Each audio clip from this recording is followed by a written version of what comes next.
Your energy anatomy system, your consciousness, functions on a different time zone. Now, it functions on like Kairos time, which means it's in the domain of timelessness. Now, that's an important thing to get. You don't get it, but you have to get it. And it makes it twice as difficult to live with. But here are experiences you can relate to. Every one of you has had synchronicity, is synchronistic experiences. Oh, I was just thinking about you. Oh, look at that. And every one of you has thought, I need a parking space. Oh, there's a parking space. These kind of silly little things. But they're not that silly if you get the laws of cause and effect and the laws of synchronicity and how thought goes into form. And that, remember I did this? Thought goes into form instantly, and it's not blocked. And synchronicity, it fascinates me. It's when that which we suddenly think we need is accommodated by the ingredients in our immediate physical world. Now, if we go into narcissism, we can think that, oh, look, the world is completely at our disposal, and whatever I want, I get. But I think it's maybe a little bit more complex than that, or whatever. But as I explain your energy anatomy, this is the formula I really do want you to keep in mind. In an ideal world, which is one we'll never live in, but it's a model I want you to think about. Think of your energy system in you as vertical. That in an ideal world, if I was just your energy doctor, what I would be looking for is how much of your energy was in present time. In present time, how much of you was right here, right now? How much of the whole of you? And so think of energy coming in through the top of your head and living in this energy bubble that's you. And how much of it's here, and it goes right through you and then out again, and it goes like in this creative life Mobius. And it comes in through the impersonal energies, chakras, we call them, and then down through the personal and then out again. And that's how it functions.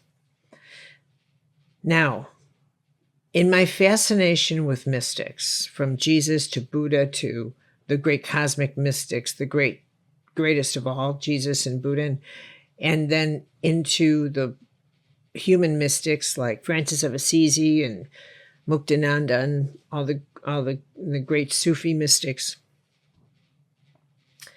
they have in common incredible stories about them, how they could levitate, how they could heal, how they could bilocate.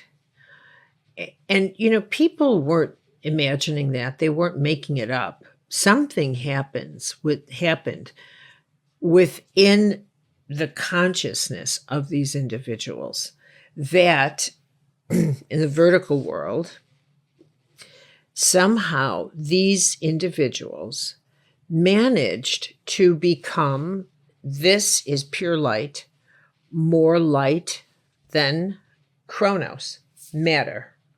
They enlightened, in the language of Buddha, they became more light than matter. Okay?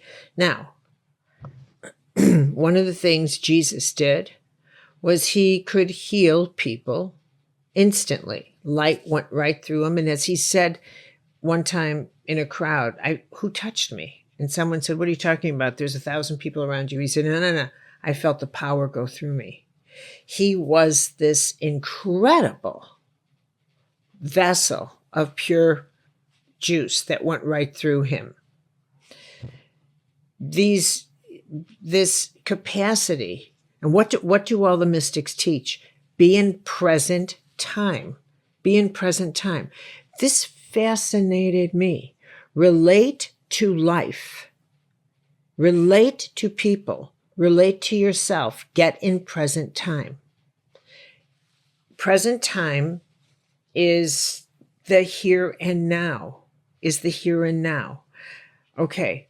Because it has biological, energetic reasons for it. It works on a present time alchemy. All your power is in present time. Okay. So when I do readings on you, what I look for is where you are not in present time, where you are hanging on to things, where you are holding. And in my early days, I looked for great big huge things, great big huge, like your big traumas, your big memories, big huge things I could produce and say, oh, I could pick up, for example, the incidents of rape and incest and, this kind of thing that people would say, wow, that really happened. So in my early days, way back in the 80s when I started, these giant size trauma memories were the ones I retrieved and put on the desk and say, I saw that. And and so I thought those were the ones that broke down the body. But as I became really good at this, really good,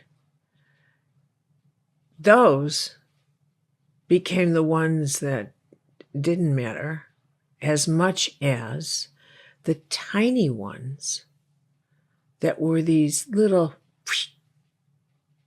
the attitudes, the bitterness, the rage, the vengeance threads that were attached to those. Those were the killer threads, as I called them.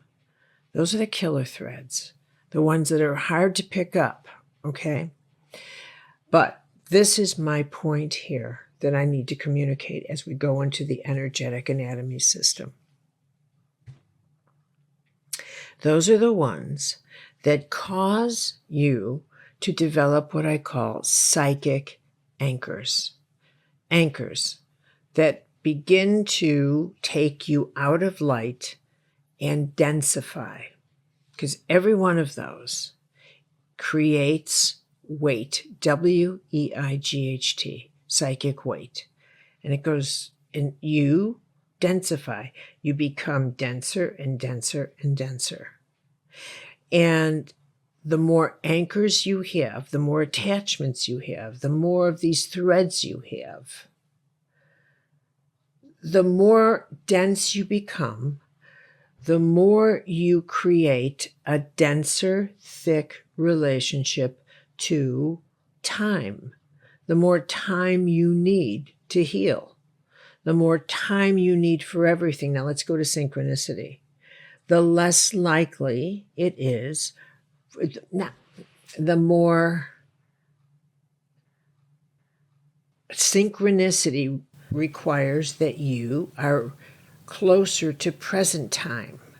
The more time you have, the more difficult it is for the laws of the universe, which we'll go into in great detail in the next session, for the laws of the universe, cause and effect, action and reaction, to work rapidly, which is what synchronicity is, because you are in such dense, thick matter.